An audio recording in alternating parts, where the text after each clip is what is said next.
읽어보도록 하겠습니다. 시작. 한 선지자의 아내가 남편이 죽은 뒤 빛으로 인해 두 아들을 노예로 빼앗길 위기에 놓입니다. 엘리사는 이 여인에게 많은 그릇을 빌려오게 하고 작은 기름병 하나로 모든 그릇을 채우게 합니다. 여인은 그 기름을 팔아 빚을 갚고 남은 것으로 생계를 이어갑니다.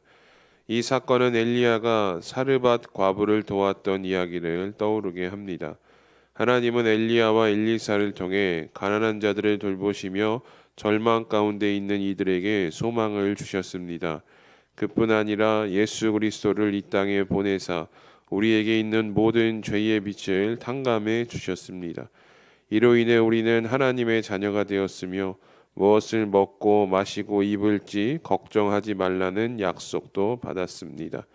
가난과 고통 가운데 있을지라도 아버지 되시는 하나님의 약속을 믿으며 그분을 온전히 의지해야 합니다. 아멘. 밑에 있는 질문도 함께 읽어보겠습니다. 시작. 선지자의 아내가 극심한 가난으로 고통을 겪었던 것처럼 지금 나를 가장 힘들게 하는 문제는 무엇입니까? 그 결핍을 무엇으로 채우고 싶습니까? 아멘. 열왕기하 4장은 5가지의 기적, 이적이 기록된 말씀입니다. 가난한 과부의 기름을 가득 채우게 했던 사건, 또 수냄 여인에게 아들이 있을 것이라는 약속도 주셨고요.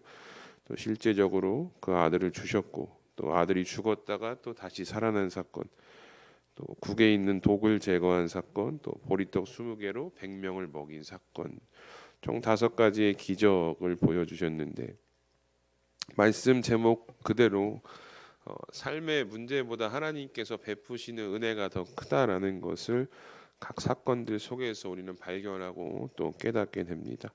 하나님께서는 우리의 부족함을 채우시고 이 불가능하다라고 여겨지는 상황 가운데서도 새로운 길을 열어주시는 분이심을 우리가 오늘 말씀을 통해 고백하게 됩니다. 그래서 하나님의 자녀된 우리의 삶을 하나님은 절대로 외면치 않으신다라는 것이죠. 우리의 삶에서 겪고 있는 현재의 문제보다 더 큰 은혜를 하나님께서 분명히 부어주실 것이다. 하나님의 그 공급하심을 우리가 신뢰하는 믿음을 가지고 오늘 이 말씀을 다시 한번 우리가 공동체 성경 읽기를 통해서 열왕기하 4장의 말씀을 한번 읽어보도록 하겠습니다. 제4장.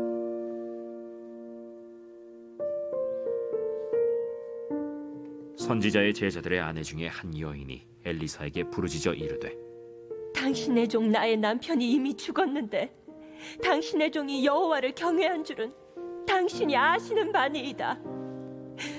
이제 빚준 사람이 와서 나의 두 아이를 데려가 그의 종을 삼고자 하나이다. 내가 너를 위하여 어떻게 하랴? 내 집에 무엇이 있는지 내게 말하라. 계집종의 집에 기름 한 그릇 외에는 아무것도 없나이다. 너는 밖에 나가서 모든 이웃에게 그릇을 빌리라. 빈 그릇을 빌리되 조금 빌리지 말고 너는 네 두 아들과 함께 들어가서 문을 닫고 그 모든 그릇에 기름을 부어서 차는 대로 옮겨 놓으라. 여인이 물러가서 그의 두 아들과 함께 문을 닫은 후에 그들은 그릇을 그에게로 가져오고 그는 부었더니 그릇에 다 찬지라. 여인이 아들에게 이르되 또 그릇을 내게로 가져오라. 다른 그릇이 없나이다. 하니 기름이 곧 그치었더라. 그 여인이 하나님의 사람에게 나아가서 말하니 그가 이르되 너는 가서 기름을 팔아 빚을 갚고 남은 것으로 너와 네 두 아들이 생활하라. 하루는 엘리사가 수넴에 이르렀더니 거기에 한 귀한 여인이 그를 간곤하여 음식을 먹게 하였으므로 엘리사가 그곳을 지날 때마다 음식을 먹으러 그리로 들어갔더라.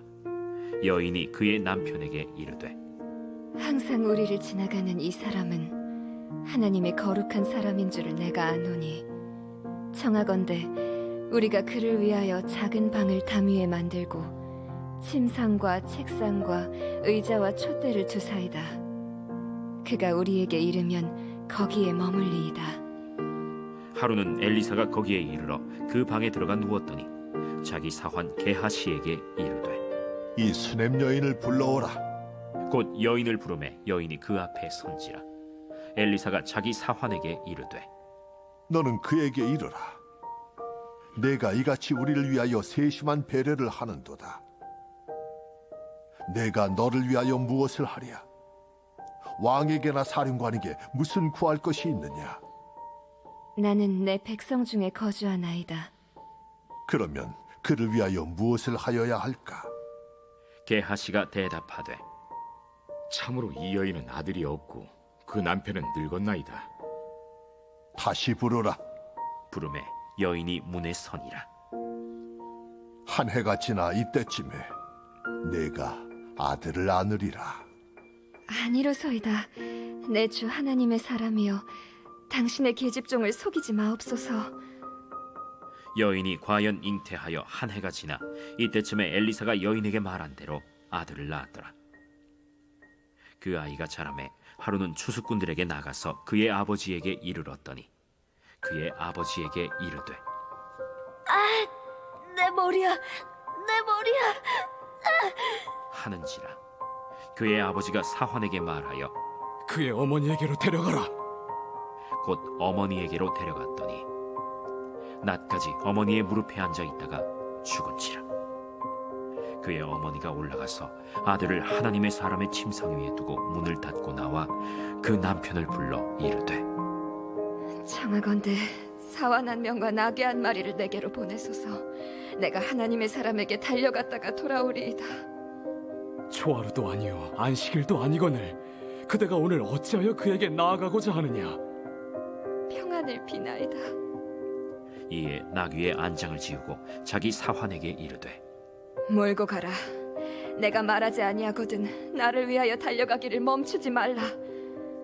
드디어 갈멜산으로 가서 하나님의 사람에게로 나아가니라. 하나님의 사람이 멀리서 그를 보고 자기 사환 게하시에게 이르되 저기 수렘 여인이 있도다. 너는 달려가서 그를 맞아 이르기를 너는 평안하냐?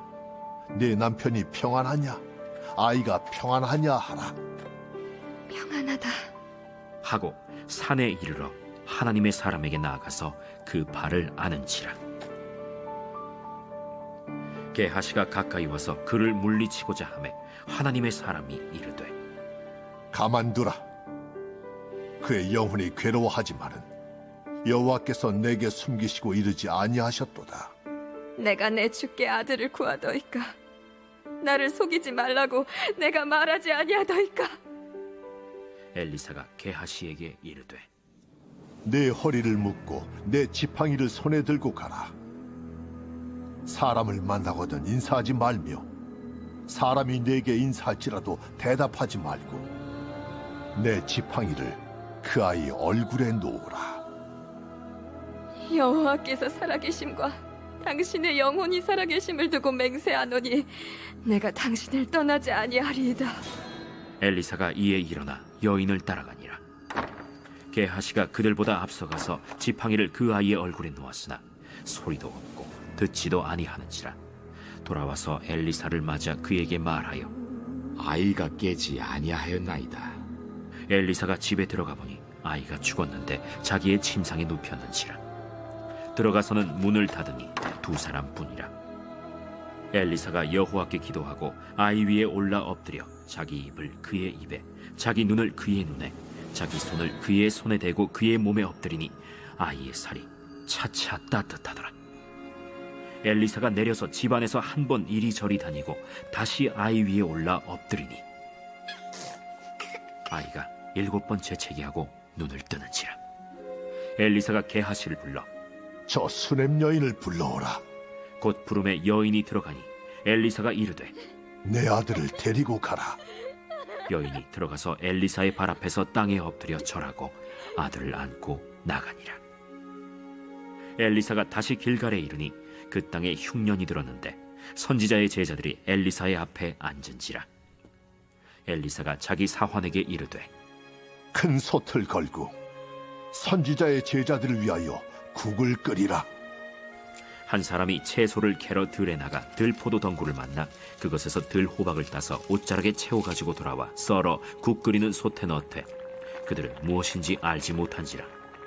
이에 퍼다가 무리에게 주어 먹게 하였더니 무리가 국을 먹다가 그들이 외쳐 이르되 하나님의 사람이여, 소태 죽음의 독이 있나이다.